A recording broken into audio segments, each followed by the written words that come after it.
Welcome to our podcast. This is Real Talk with Mary Contrary and Starfish. All right, everybody, welcome back to our show. This is Mary Contrary and Starfish today, and we are continuing our talk about this massive 2020 Project 2025 document. So we are going to start with the education section of this document today. So we're going to give you guys an overview of who wrote it, where it came from in this episode, and then we'll do some further breakdowns in some of the other episodes. So Starfish, if you will take it away. Yeah, so I started with this one because, as y'all know, I'm an educator. I come from education. I come from higher education, though. So, of course, the Department of Education as K-12, as we talked about before, kindergarten through high school. So that's called secondary education. And I am my experience is in post-secondary education, but technically it's all wrapped up into the Department of Education. So I wanted to start with this chapter of this 922-page book because I thought, let me just start in a place I know and see whether I understand this. And the first thing I noticed was who wrote this? Who wrote this thing? Because I want to know, honestly, higher ed is not a huge community. There's only 1,000 institutions, I think, in the United States or something like that, maybe a few thousand at most. And so, especially in administration, presidents, leadership, and these roles, you have, a few hundred people running these. So like almost everywhere I've moved, I knew somebody that I worked with in another school or in another setting. It's just kind of a small world. So I thought, I wonder if I know this person or I've heard of her or anything. Nothing like that. So I started with who wrote this, and the name of her is Lindsay Burke. So who's Lindsay Burke was my first question. So of course, the first thing I did was go straight to LinkedIn, because that's where in higher education, I don't know about other industries like healthcare that you're in, we use LinkedIn. So we put all of our stuff on there. We recommend each other. We become connections with each other. And so if you're not on LinkedIn in higher ed and you're like this level, I would be suspicious. So she does have a LinkedIn account at least. And what I noticed is that, of course, the chapter is written by more than just her, but she's the main author. So I just thought, like, where are these main ideas coming from? Because it doesn't really break down like so-and-so wrote this section, so-and-so wrote this section. So the first thing I wanted to know is what's her background? What makes her qualified to even write this section at all? So the first thing is in her LinkedIn, I looked at her experience. So her experience is interesting. She's never worked as an educator, ever. Not a single day in an official classroom.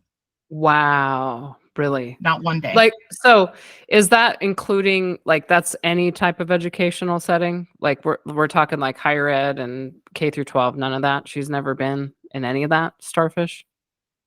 Nope. Wow. So that was very shocking to me, because even people who are presidents of a college teach classes in higher ed. Like, it's almost a requirement that you've at least I would think so. Taught a class.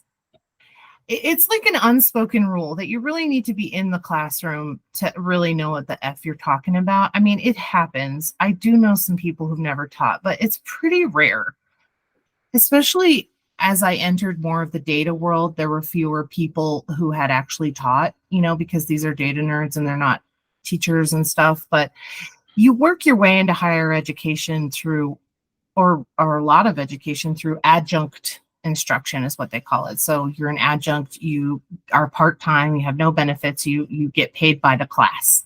So you get a class that's assigned to you as an adjunct, and you really only need 18 credit hours to be able to teach a class in an area. You have to have 18 credit hours in that topical area. So I taught psychology. I had 18 credit hours, obviously, in my program, but I was able to start teaching before I even graduated with my master's degree. So they do have a minimum requirement of 18 hours.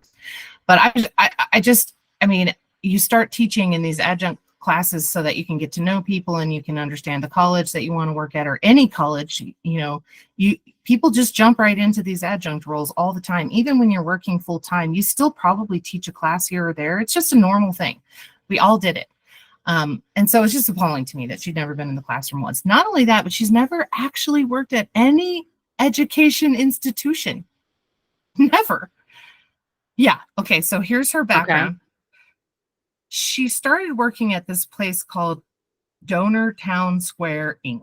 So this was in 2007 to 2008. It was for 1 year. So how, I can tell you how, sorry to interrupt, but like how old is she? Just out of curiosity. It's hard to tell because they don't have your name on or your age on here, but so you can kind of tell if I go down to her education. So if I go down to her education has a lot more credentials to it. She started at at Hollins University with her Bachelor of Arts in Political Science in 2001. Now, I'm 44. I graduated high school in the late 90s, which means we're about the same age as her. If she started college in 2001, I ended college in 2003. So, or 5, because I took 5 years. So she's about our age. Okay. So she does actually have, so to kind of jump to the education section, since we're there, she has a Bachelor of Arts from Hollins University. I've never heard of Hollins, but there's a lot of little liberal education. Sure. I'm sure it's accredited, but I haven't looked at it. Then she went to the University of Virginia, which I know is accredited because it's a state school. Right. She got her Master of Teaching. And she put in here, it just says Master of Teaching Foreign Language Education. So I went to the University of Virginia. This isn't a thing that you can get a master's degree in teaching, and that you could do like a foreign language education. So this lady was planning on being a foreign language teacher in a high school or something like that. Like, imagine your foreign language teacher, they taught like one class at 5 schools, because they're just running around. The Spanish teacher teaches at all the districts or whatever. Right. So that's what she went to school for. So there's a good chance that she spent time in the classroom as a student, but that doesn't count. We don't count that because you're just learning. You're not teaching anything. You might have been taught a lecture, graded some papers, but you're generally not the leader of the class. Then she did start her PhD from George Mason University, respectable school. She started her Doctor of Philosophy, her PhD in Education Policy and Research Methodology. So those are 2 separate areas. And so she, may have done what they call a cognate, where it's like a minor. You kind of choose your area. And it says on LinkedIn from 2018 to present. So she never went up there and updated when she actually got her PhD, which is sketchy, because why wouldn't you do that? Right. You're very proud of yourself. She's updated her page since 2018. So why not update that? That just sketches me out. Something about it. Right. I'm like, yeah. Why didn't you put that when you graduated on there? So what's interesting is when you look through her profiles on some of the job pages she has, it says, Lindsay Burke, PhD. And I'm like, are we sure she has her PhD? I was going to say, so we know for sure, we'll just say for logistics, we know for sure she has her master's, and that's it, right? Yes. Right. Okay. And that's it, for sure. And on some of the pages she still sort of works at, it says she's getting her PhD. So she could be what's called ABD, all but dissertation. And that means she's done all of her coursework, but she never finished her dissertation. So makes sense. Kind of, some people are willing to hire you with that, as long as tell them I'm ABD, and they're like, fine, because not a lot of people finish their dissertations. Just that's the fact of life. But you still did all that coursework, and the dissertation is just one research project, Exactly. So I was just pretty surprised by that. I mean, she has some credentials in education, and if anything, in education, we value education, of course. So having a PhD or even starting a PhD makes her credentials okay. But the fact that she's never have actually taught in a classroom or worked at an educational institution makes me think, the hell, how on earth could you know anything about working in a school if you've never even fucking worked in one ever? Yeah. Not even Yeah. in administration, not even anything. The only experience Right. she has, so she's worked for all these places, one called Donors Town Square Inc. It says client rep. I don't know what she did there, but all of a sudden, boom, the Heritage Foundation hires her. She's been there Okay. for 16 years. She started as a Wow. research assistant in May of 2008, and she's been there ever Wow. since. Yeah. Wow. And now she's the director for the Center for Education Policy, is what her job is. 7 years she's Okay. been doing it, almost 8. So she's the director of education at this think tank, but she has no experience in education. It's just bizarre. Also, Okay. have you ever heard of Glenn Youngkin? No, The I have not. he's the governor. He is the governor of Virginia, and he's a very controversial candidate because he like endorsed Trump and then didn't endorse. He doesn't really like Trump, but he's sort of um he doesn't, when Trump endorses somebody or doesn't endorse somebody, that it sort of wrecks their career forever. He's not like Yeah. that. For some reason, he was like, I don't like Trump, and it didn't hurt him. He still stayed, but he's still like a wackadoo guy. He's kind of weird. He's got some Okay. weird ideas. He hates anything to do with DEI, diversity, equity, and inclusion, anything, just cancel all that crap. And so the only role she does have in higher education is what's called the member of the board of visitors at George Mason University, but she was appointed to that job by Glenn Youngkin. So I'm like, well, this doesn't count. You didn't apply for a job and get it based on your credentials. You were appointed as a member of the board of visitors, which has very little authority other than, saying, sure, go ahead. It's very checkboxy, you know. But that's her only experience in any kind of higher education. Now, I'm So assuming that they're just looking for candidates like that in the Heritage Foundation, like they just want people that are gonna agree with and write all of this stuff for them, right? Like that, like their yeah, ideals. Like toe the they're line. looking for people. Yeah. Yep. Yep. Yeah. So who knows where she got these values or whatever, but she's really big into like that school choice. And so that's what makes me think, oh, well, it's a religious thing. She's a religious person. And now she's bringing that into her job as Right. as an education director. She's saying, well, I'm a very religious person, and I believe that we should be able to have schools that are religious, and a choice. That's what they mean when they say Right. choice. Yeah. What I think of when we say choice is, so where I live is sort of a medium, middle, lower class part of the town, and so my taxes are lower, and so my schools are not as good. We all know that's right. My Right. mom lives on the other side of town, the wealthier side of town. Her taxes are higher. Those schools are better because of her taxes. So if we were really talking about school choice, what that means is that my kid, I could say, I don't want you to go here. I'm going to put you in a lottery to go to that school where the rich people pay for it. So do they really want the poor kids in their schools? No, they don't. No, They don't. no, of course not. Yeah. This isn't about school choice. And they're not going to send their rich kid over to my poor school because they want school choice. No. They want this so they can create religious institutions to, teach us their religion, which it's ironic that they consider us indoctrinating their kids when that's exactly what they're doing, pointing the finger at us. So I'm just, she's really big on school choice, which was interesting to me. And again, I'm like, what do you know? What do you know about school choice? Like, why are you the expert in this? What do you know? You've never worked in a K-12 school in your life and you want ed choice. I mean, I don't even know if she has kids or anything in school, Right. but still, it's just bizarre. It doesn't say she's a board member on her child's school program or anything like that, So she has a lot of articles out. She writes a lot. about this school choice issue, but it's all garbage. I mean, I'm surprised it's considered peer reviewed, really, because there's no data behind it. There's very little actual data. So in this chapter, for example, she's like, okay, so education, we all agree, and I think we do all agree on this, is not doing well. Correct.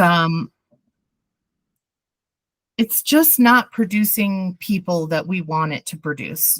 We're bothered by the fact that it costs so much, and then when students actually come out of it, they seem kind of useless. For a better word. And that's not to diss an entire gen. I'm not like anti-Gen Z or anything. It's not like the younger generations. And I'm not like, oh, core math, that's a terrible thing, because I actually don't hate it. But this isn't the way to fix it, in my opinion. Right. Is to say, well, screw it. Let's just make it so anybody can go anywhere. Let's just make our own schools. And so, I can't completely say that I disagree with that either, because if a public school is not suiting your needs, they're not producing, and there's objective data out there that shows the public schools in my area do not perform very well. And then there's these charter schools that are some of the best charter schools in the state. I'm like, well, obviously I'm not going to send my kid to the crappy public school. I'm going to send them to the charter school, which is technically still public because the public pays for it. Right. But it's not a religious school. So that's where the line is, I think. We have a special announcement for all of our podcasting friends and aspiring creators out there. If you're looking to elevate your podcasting game, check out blueberry.com. With their top-notch services, you can take your podcast to the next level. Plus, we've got an exclusive offer just for our listeners. Use the code STARFISH at checkout to get a special discount on your subscription. Don't miss out on this great deal. Visit blueberry.com and use the code STARFISH today. Right. And so what I'm gathering is like she wrote this document to say that we want like religious schools, like religious private schools is what she's wanting. Is what Project 25, that's what they're saying. Yeah. So in the mission, it says, in our pluralistic society, families and students should be free to choose from a diverse set of school options and learning environments that best fit their needs. What a load.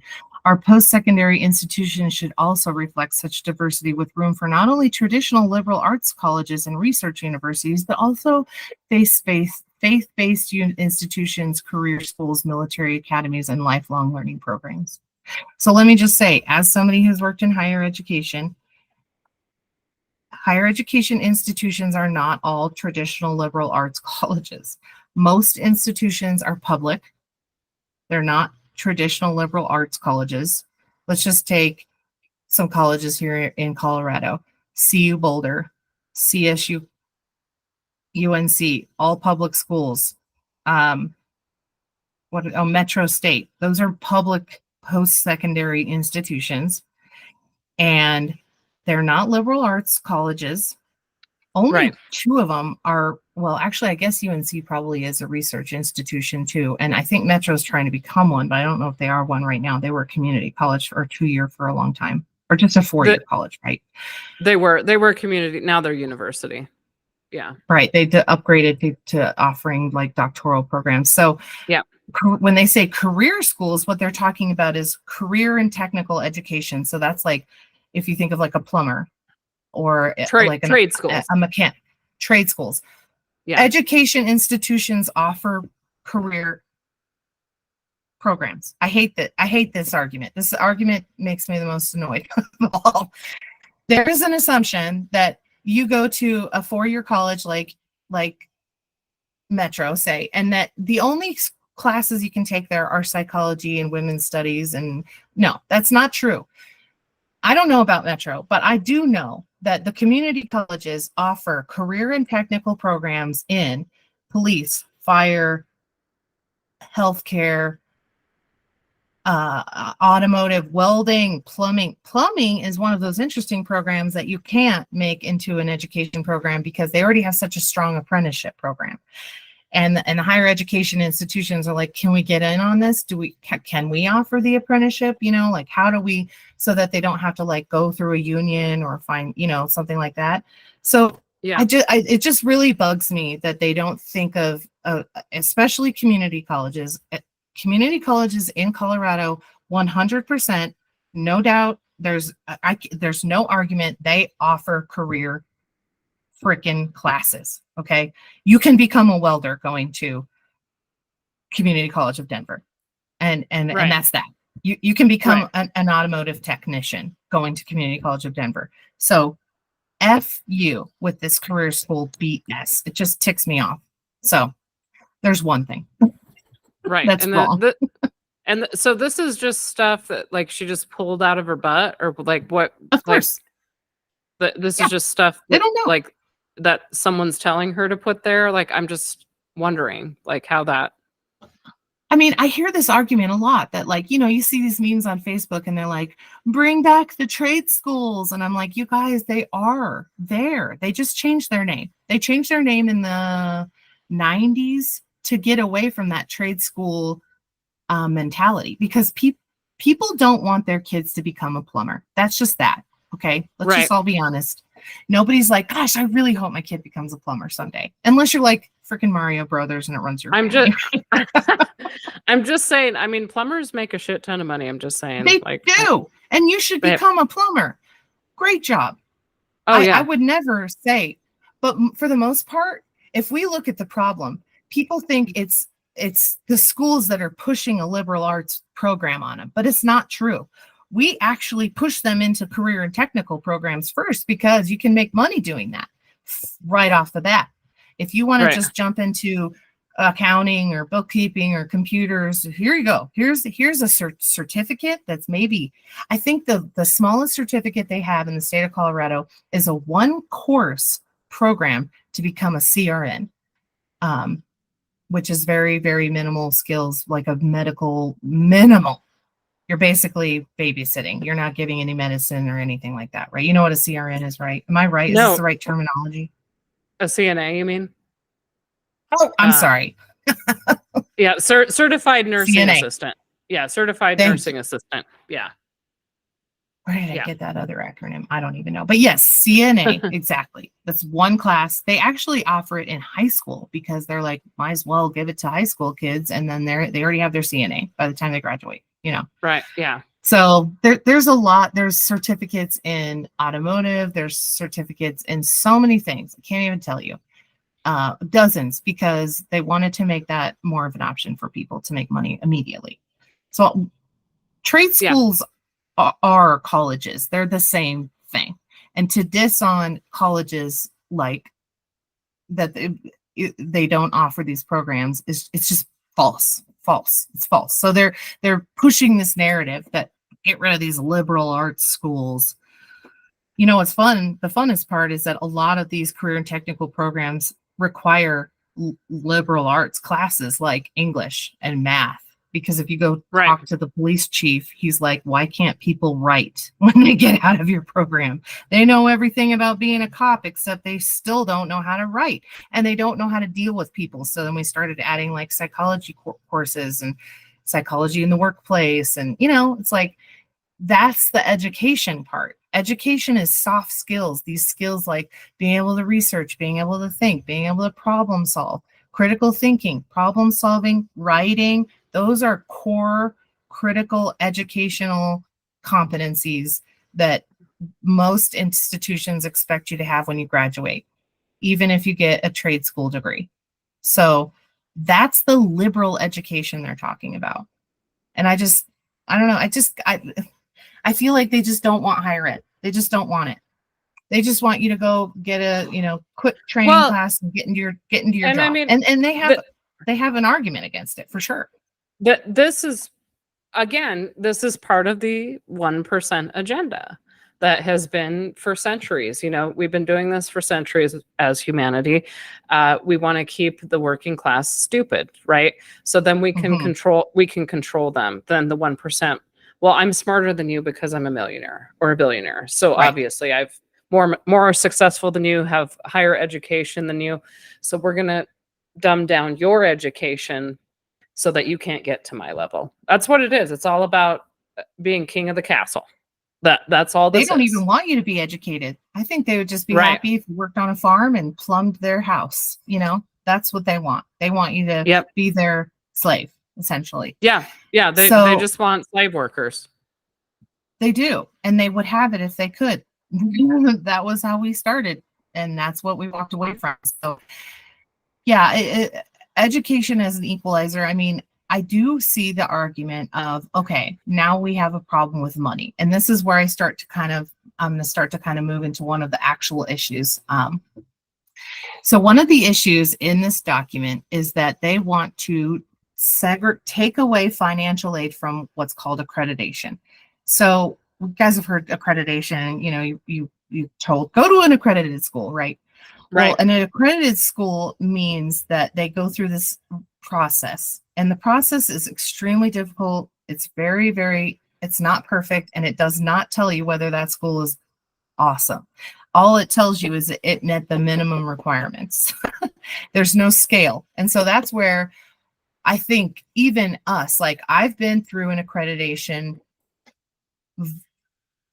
audit, essentially. It's basically like an audit, and it's a peer review. And that's another thing people hate about it. It's almost like the police. We police ourselves internally. Okay. But you know, Yeah. you're going to call out another school. So basically, accreditation, there's regional accreditors in the United States, and they take over an area. Say, so the one for the Midwest for Colorado is called the Higher Learning Commission. It's actually the biggest regional accreditor, HLC, we call it. And HLC will say, okay, you want to be accredited. Well, you have to tell us everything about every faculty you have. We have to make sure that you have some sort of way of making sure that they're actually qualified to teach these classes. Totally makes sense and fair. Yes, here you go. And then they want to make sure you're financially stable so that these students don't start a program and then halfway through it, your school closes. So another fair thing.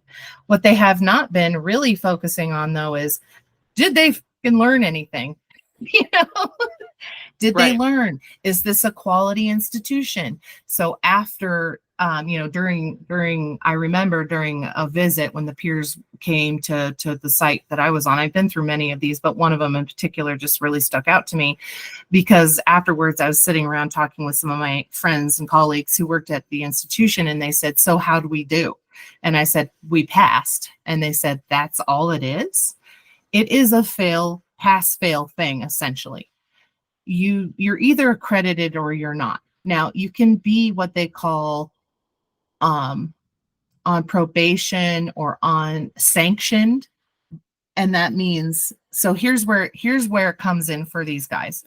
So in order to get federal financial aid, so you know, FAFSA, we fill out the FAFSA, we get our grants like our Pell grants and even loans or anything. Yep. You fill out the FAFSA. In order for, if you're an institution, if you want your students to be able to get FAFSA, you have to be accredited, or financial aid, you have to be accredited. So institutions that are not accredited, they rely on rich students to go there, essentially. They're like, well, we don't need to be accredited. We're good. Especially because these accreditors are starting to push like more equity and diversity activities. And so some of these institutions are saying, fine, forget it. We're not going to be accredited by them. We're going to go to another accreditor. So there's different accreditors, frankly. But if you want federal financial aid, you have to do this regional accreditation with HLC. So like CSU, UNC, they all have to go, CU Denver, they all have to go through this accreditation if you want to be able to get financial aid. So what these conservatives are saying is, let's decouple those two. Let's say you don't have to get accreditation in order to get financial aid. So what they're essentially saying is, let's still put students into debt. We don't care about that. We don't care if you get student loans and you take out way too much and you pay for a crappy education that won't get you anywhere with an unaccredited school. All we want is your money. We don't want to have to do this accreditation part. That's what they're saying. I mean, your face says it all. It's gross. They make this argument that why are they connected? We don't want to have to do all this diversity and equity crap. Well, I'm sorry, but the only way you're going to get federal money for your school is if you follow our rules. And that is a totally normal and expected thing, right? Like if you get a grant or if Right. you get money, there's conditions on it. You have to meet certain criteria in order to continue to get that money. And they want Yeah. that criteria gone. Right. So I was talking to a conservative person about this, and what they said was, well, yeah, we need to get rid of student loans. People are in debt. We need to get rid of for federal, forgiveness, student loan forgiveness. And I'm like, aha, you are associating accreditation with federal loan forgiveness. That's not the same thing. They're still gonna be in debt and need forgiveness if this plan goes through. They just don't want to have to be accountable for their actions. That's the difference. Mm-hmm. So they're not trying to be all great and amazing and stop this financial federal, like this, everybody having a loan and this big $1 trillion student loan problem. They're not trying to solve that. They're trying to solve, how do we get out of accountability and still get money? That's what they want. So I just think that's disgusting. Again, it's a way to still use federal money, by the way. There's no reduction in federal reduction in federal money coming in. That they don't want that. They just don't want to have to deal with the accreditation. So it says the essentially Congress established two primary responsibilities for the USDOA in this law to ensure the administrative capacity and financial responsibility. So I talked about that already. Like, do you guys have the ability to even run this thing? And to ensure the quality of those institutions. But they don't do a very good job of the quality part. They don't actually measure, are your students learning? Are they graduating? Are they getting good jobs? Are they gainfully employed? They're really not measuring that very well. It's pretty bad. We need to measure that. And I agree with them.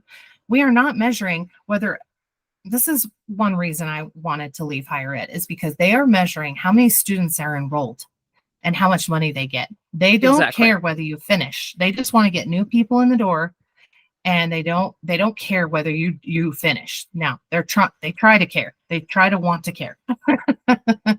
And this is the movement now, is to move toward, okay, we got the inputs coming in, we got the students coming in, although enrollment's dropping because people don't see the freaking value of higher ed anymore. I wonder why, because they don't give a shit if you finish. So, but they are shifting now toward, you must finish in order. And that was the gainful employment thing. If you recall, and with Barack Obama passed this gainful employment thing where for every program that you have that is career and technical, so those trade school programs. So if I have a student who's going through an accounting program at my community college, we have to prove that they actually got a job and earned money from that. And if we can't prove that, we have to look at that program and shut it down. They won't give you financial aid for it for a while. Now, there was a million problems with this thing, but it was a good attempt to at least force the education institutions to look at the graduation instead of just, look, we have 10,000 enrollments. We're amazing. That's what they look at now. They don't care about whether you finish. Yeah, and that's pretty terrible. I mean, we know that education's in a dire state of hell. I mean, along with a lot of our other programs in this country, but it just doesn't sound like this plan is going to help any of that. It actually sounds like it's going to make it a lot worse for everybody. It sounds like, to me, it just sounds like an agenda to force people to basically, like, you have this forced education that is very conservative, may or may not teach you what you need. It's like they're just trying to get their housekeepers and their plumbers and their they just want their slave workers is what this sounds like, right? Like that's what they're doing.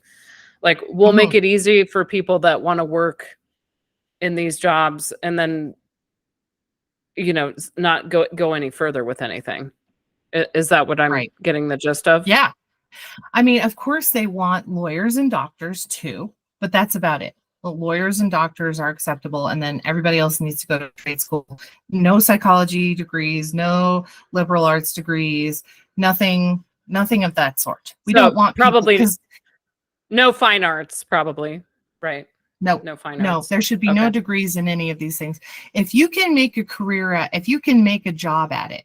So here's what they want. They want it only if you can earn money from it. They don't want you to have to, they don't want you to have to go through school in order to make money, which I fundamentally agree with. You know, we all agree with that. Sure. Like, it Right. sucks to Yeah. have to go to school in order to earn money. And we've talked about that a lot ourselves in our own careers. Like, how are we going to make more money? We have to get more educated.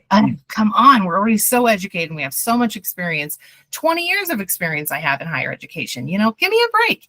What more education do you want? A doctorate is not going to tell you I'm a better candidate than than it is right now, right? I Right. teach at the doctoral level. I know, okay? So I think that part is very frustrating to me because yes, they do essentially only want those people, but of course they want their doctors and lawyers too, which is why they still support like Harvard. They still support Harvard Okay. because it's a private Okay. school. You have a bunch of rich kids going there, and Right. they're going to become our future It's doctors and lawyers. yeah. So basically keep the 1% where they are. That's what Yep. I'm getting the gist of. We're going to keep, we don't want anyone coming from a different class over into our class. And this is the issue that I have just with the world in general. Like everything Mhm. is just outlined specifically towards the 1%. Like It is. It is. that's what causes all the problems in the world. Wars, oppression, dictatorship, all of it is driven by the 1%. And that is why I personally have such a problem with this document. Not, I know I've talked in other episodes about this show, The Handmaid's Tale. This really feels like that, very much so. That show was terrifying to me. I actually could not finish watching it. I couldn't stomach the scenes in that show. And I think it's because I realized that this is something that Wow. could really potentially happen in real life. Oh yeah. And that's what scared me No. the most about it. It was very eye-opening for me. And this document, if you're not terrified by it, as just a normal working American, I don't care. I don't give a shit what race you are, what gender you are, your background. You should be absolutely terrified of this proposal by the Republicans. Yeah. Yeah. Yeah. And I think what's pushing them over the edge with accreditation is that education is supposed to be this great equalizer because it does set you up for a career, but it also gives people the opportunity who would never have been educated to be educated. And that's where all this diversity and equity and inclusion stuff comes from. Now, I do want to spend a whole episode on diversity, equity, and inclusion as a government function. And because I think they approach it the wrong way. As somebody who comes from a little bit of a change management background, telling people to their face they're racist when they are a champion of diversity, equity, and inclusion activities, especially if they're white, it's just off-putting so much that it makes you go, I want to be part of this movement, but at the same time, your approach is so abrasive that I can't. It's hard to get past that initial hump of like, okay, I'm a racist, but in psychology we have these two different kinds of racists that are like covert and overt. Like I'm not trying to be a racist. I'm not going around and you know attacking black runners in hoodies. I'm not actively putting KKK signs on, like I'm not actively, and that's what people think of when they think of a racist is like a Klan member. Right. But really when you're racist, all you are is somebody who's always thought a certain way because that's how society was set up.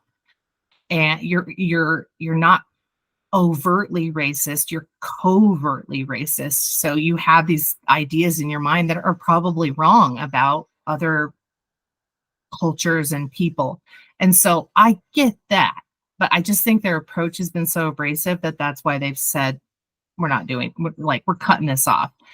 But also, like, fundamentally, I mean, that's just their lame excuse. Like, you guys are just being rude about this. Don't call me a racist. That they don't want this DEI stuff in there. They don't want equality, equity, diversity, inclusion. They don't want it. I mean, look at Hitler, and I don't like comparing the GOP to the Hitler. I'm not saying they are. We could argue they are, but Yeah. But Mr. Hitler did not like disabled people. He said, and when I think of diversity, inclusion, equity, I think of inclusion and accessibility and people of disabilities, because that's my clan of people, you know. And Right. I think I don't want to not include somebody because they're have a disability, but Hitler did not think those people should be alive. He wanted to kill them. He wanted them out. And I think that's how a lot of people think of people with disabilities, is that they shouldn't deserve money. They should just die, basically. They're useless human beings. They're not going to help. I mean, It's terrible. It's such a terrible mentality that just really is, you know, like no empathy. And you look at people like Stephen Hawkins, okay? Muhammad Ali, okay? Like, let's talk about disabilities here. And so if you're going to cut people out like that, you could be cutting potentially a genius out of society, a champion. Absolutely. I just think that's a ridiculous mentality just because someone has a disability. That is disgusting, terrible humanity. Yeah. And I mean, I've actually heard people say, like, oh, had I known this person, I would never would have hired them. And I'm like, oh, holy fuck. So, I know. It's out there. It's out there. Yeah. And they just think you're absolutely useless, and they think that there's something wrong with you, and you know, you just needed a little accommodation, and suddenly, well, basically, sorry, we've discovered that you're needy and you're a leech on society, and we don't want you anymore. Yeah, that's disgusting. Okay. Terrible. So that's just a dip of the toes into the higher education section, into the education chapter. I mean, it's multiple chapters. It covers multiple things. But when I read that, I thought this is so transparent that it's not about getting them a good job, which they say. What baffles me is that the conservative movement they're not asking for the Title IV funding to end. They want that financial aid. They just want to not have to be accountable. And that was such an open door for me to go, this is a scary document that people who don't understand these things are going to go, yeah, let's end the DOE. Let's end accreditation, without really getting what that means, you know, because it sounds like it makes sense. Like, if we want to tear down the federal government, let's get rid of an agency. And you can see in this how they sort of dole out all these pieces. Let's send this over here and this over here. But it's like, okay, you need to have this central body discussing what are we trying to accomplish here, education. We're not trying to accomplish getting you your money. What protects people from you? And they don't want that either. They don't want consumer protection agencies. And what's weird is that I just don't think every conservative thinks this way, but enough of them do about enough things that they become this homogenous body of just anger and hatred toward people that they don't think are valuable to them in any way. And I don't know. It just makes you want to cry a little bit. It really does. It's like, if you don't make me money, then you're just absolutely useless to me. And I just want you killed or taken all of your rights away so that you have nothing. Like, I want you to have nothing so I can have everything mentality. And that's really the core of this. And this is the point that I'm going to continue with every single episode to drive home. Okay. Because the only way that we're going to get rid of this bullshit is with our votes and our voices. As soon as all of society stands up to these 1%ers, they're going to have no power over any of us. We have the power. They don't have the power. There's a few of them. There's hundreds of thousands of millions of us. Okay. So pretty easy to take down anyone in that scenario. I mean, I'm not calling for violence or anything, No, but no. I'm just saying there's other ways that we can take them down without violence. Right. Take them down, Yeah. meaning take their power away, Yeah, exactly. Like I'm not advocating violence either. And I think that is very critical to make sure that we're not doing that. But I think our message is super clear that we have to read this and understand it for what it really is, not for what they're telling you it is, but for what, just really think who benefits. I often hear conservatives say, follow the money. Follow the money. They want their money without accountability. That's pretty obvious in this to me. What is the argument? The only thing that they really say is that accreditors essentially make it difficult to get financial aid if you don't 100% agree with all of their things. And that's not true. A lot of conservative schools would still do accreditation even if it weren't for all of this. But I think also what they forget is that they're program accreditation. So take healthcare, that's a perfect example, or even like fire. Yeah. They have external accrediting bodies anyway. Nobody wants to have a doctor, a nurse, a fireman who doesn't have standards by an accreditation body. So if you can get passed through this, so for fire, it's called IFSAC. For nursing, it's called ASCEN. Those are just two big accreditors. If you can't get through them, you probably aren't going to survive anyway as a program. Not a lot of programs survive without these accreditors anyway. And so right. If you can pass these accreditations, you can pass this regional one, not even a problem. Most of the time, there's still problems. It happens. It does. It's not like out of the question or anything, but yeah, it's just such a, again, it's like, do you understand accreditation? Have you actually talked to people? I don't know. It just doesn't feel like anybody works in higher ed the way they talk about this. I just feel like you don't know higher ed at all. And right. You just want your money. And that's the gist of this paragraph, this section. And so we will work through all of these issues and talk about how 100% benefits somebody monetarily. That's the goal of this. I think our podcast is to show that these 1%ers are just making themselves richer through this Project 2025. And that's the gist. And I think that this is like the ultimate scam. This is the ultimate scam of the century. Like this story, this Project 2025, they are wanting to scam the American people. So be very careful with what you read and what you research, people.